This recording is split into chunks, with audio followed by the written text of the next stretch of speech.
Hello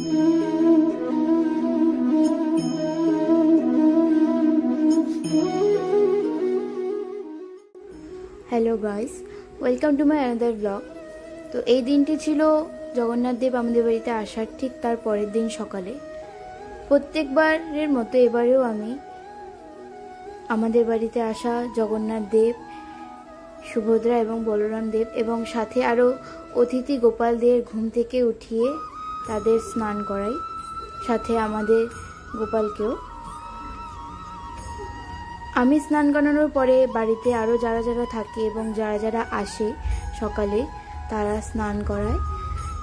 তাদের স্নান করানো হয়ে গেলে তারপর আমি সব ঠাকুরকে উঠিয়ে তাদের মুছিয়ে দিয়ে তাদের জামা পরাই।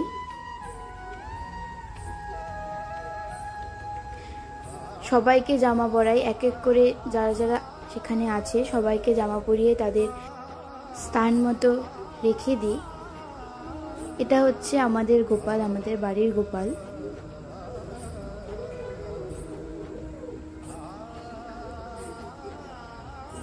এক এক করে সবাইকে জামা পরানোর পরে তাদের মাথায় চুল এবং মুকুট পরিয়ে দিই, সাথে আমার হাতে বানানো চুড়ি, নাকের, এগুলো সমস্ত সব পরিয়ে একেবারে তৈরি করে দিই।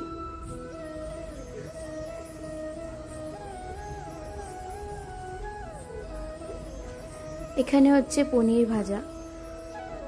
ঠিক প্রত্যেকবার এভাবেই আমি ভোগের থালা সাজাই। আমার প্রত্যেক দিনের এই একটি বাঁধা ধরা কাজ, রোজ দিন এভাবেই একটা বড় থালার মধ্যে সমস্ত ঠাকুরের ভোগ সাজাই।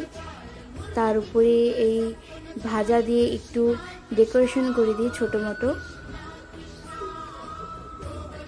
তার উপরে কচু শাক নিয়ে তাকে একটু গোল গোল হাতে করে তার উপর দিয়ে রেখে দিই যাতে একটু দেখতে ভালো লাগে।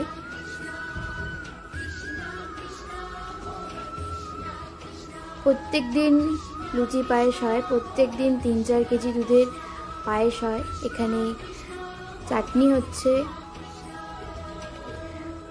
সেদিনের মেনু ছিল নিরামিষ তরকারি, শুক্তো,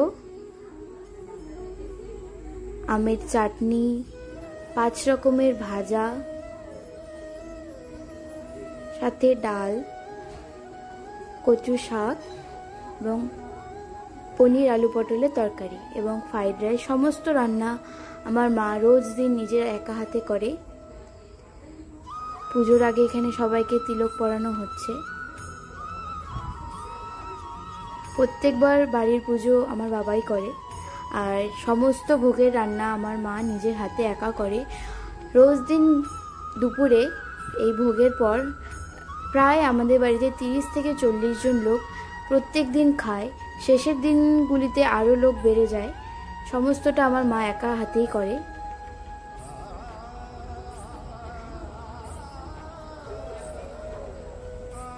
এখানে পুজোর পরে সবাই আরতির তাপ নিচ্ছে।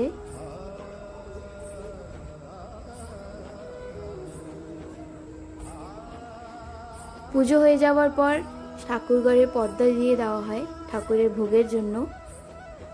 তারপর সেই ভোগের সময় ভোগ হয়ে যাওয়ার পরে ভোগ কীর্তন করা হয় সবাই মিলে। আজকের ব্লগটা এত অবধি। ভালো লাগলে অবশ্যই লাইক, কমেন্ট, শেয়ার করবেন।